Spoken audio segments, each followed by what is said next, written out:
ఉగాది పర్వదినం నాడు రెండు తెలుగు రాష్ట్రాలల్లో పంచాంగ శ్రవణ మానవాయితీ ఉంటదన్న సంగతి మనందరికీ ఎరుకైన ముచ్చటనే. కాకపోతే ఇంట్లో సామాన్య పబ్లిక్ కోసానికని చెప్పి పంచాంగం ఒక లెక్కుంటే రాజకీయం లీడర్లకు చెప్పేది ఇంకో తీరుగుంటది.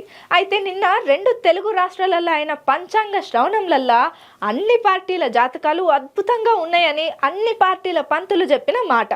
అయితే గీ జ్యోతిషులు చెప్పిన జాతకాల ప్రకారం మన రెండు తెలుగు రాష్ట్రాలకు సీఎంలు ఎంతమంది అవుతారో ముందు ఇక నిన్న ఉగాది సందర్భంగా అనేక మంది పంతులు అనేక రకాల పార్టీల చుట్టూ తిరిగి మొత్తానికి ఎవరికి దోచిన పంతులు వాళ్ళ రీతులల్లా జాతకాలు అయితే చెప్పుకుంటూ వచ్చిళ్ళు పార్టీ పెద్దలకు.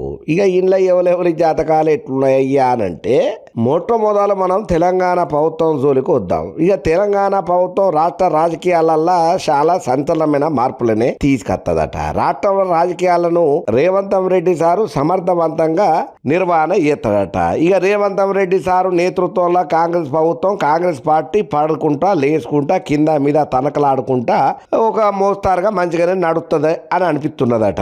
ఇక ఇందుకు ఆర్థిక సమస్యలు కూడా ప్రధాన కారణం అవుతోని ఓ పక్కన కేంద్ర ప్రభుత్వం, ఇంకో పక్కన కాంగ్రెస్ అధిష్టానం, ఇంకో పక్కన తెలంగాణ కాంగ్రెస్ ల అంతర్గత అసమ్మతి సెగలు ఉన్నాయి కదా, అన్ని కారణంగా ఒత్తిళ్లు, ఇంకో పక్కన బీఆర్ఎస్ పార్టీ ఎదురుదాడులు అసోంటివి షాన్ని కనబడతాయి. ఇక ఇవన్నీ కారణాల కారణంగా కాంగ్రెస్ పార్టీ చాలా తక్లీఫ్ల మీదకించి డక్కాముక్కిలు తిరుగుకుంటా పార్టీని నడుపుతుందని చెప్పుకుంటా వచ్చిళ్ళు. ఇంకా అంతనే కాకుండా ఎన్నికల టైం వరకు గిసోంటి పరిస్థితులు ఇట్టనే కొనసాగే సూచనలు గట్టిగానే కనబడుతున్నాయట.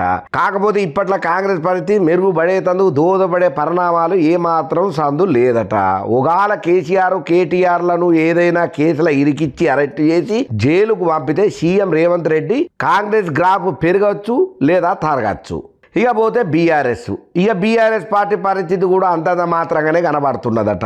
ఇక మీదికెంచి కేసులు అరెస్టులు కత్తి తల మీద ఏలాడుతున్నట్టుగానే ఉంటదట బీఆర్ఎస్ పార్టీ పెద్ద సార్లకు. ఇక సొంతంగా ఏం సాధించాలన్నా కూడా జరంత కష్టతరమే అట.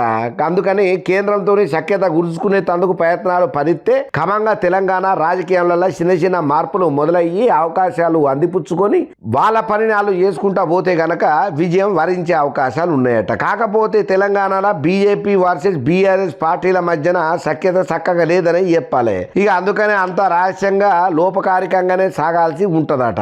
తెలంగాణలో ఎప్పటికైనా అధికారంలోకి రావాలని చెప్పి బీజేపీ తాతలాడుతున్నదన్న ముంచడం మన అందరికి ఎరికేంది.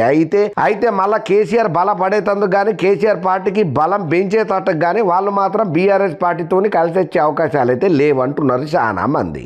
ఇక మీదికెంచి రేవంత్ రెడ్డి పరోక్షంగా చంద్రబాబు నాయుడు ఆశీర్వాదం ఉన్నది గనక ఎన్నికల వరకు ఆయన ప్రభుత్వం జోలికి కేంద్రం కూడా ఊకపోవచ్చు అని అంటున్నారు అయ్యా.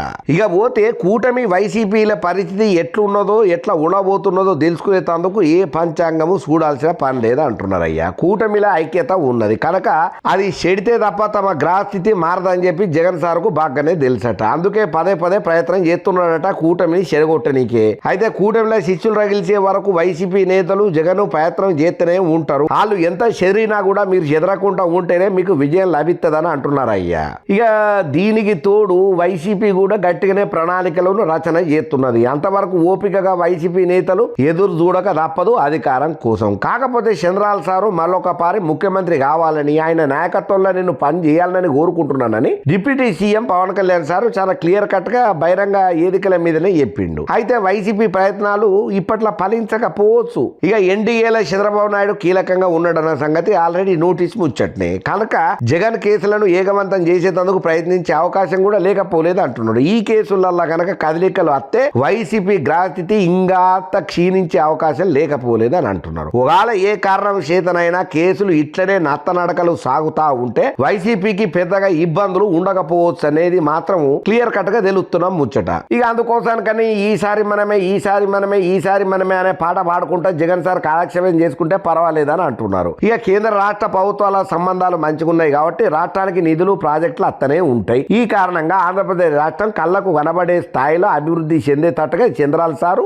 గట్టిగానే ఆయన ఓర్పు నేర్పు కృషి పట్టుదలతోని విజయం సాధిస్తాడట.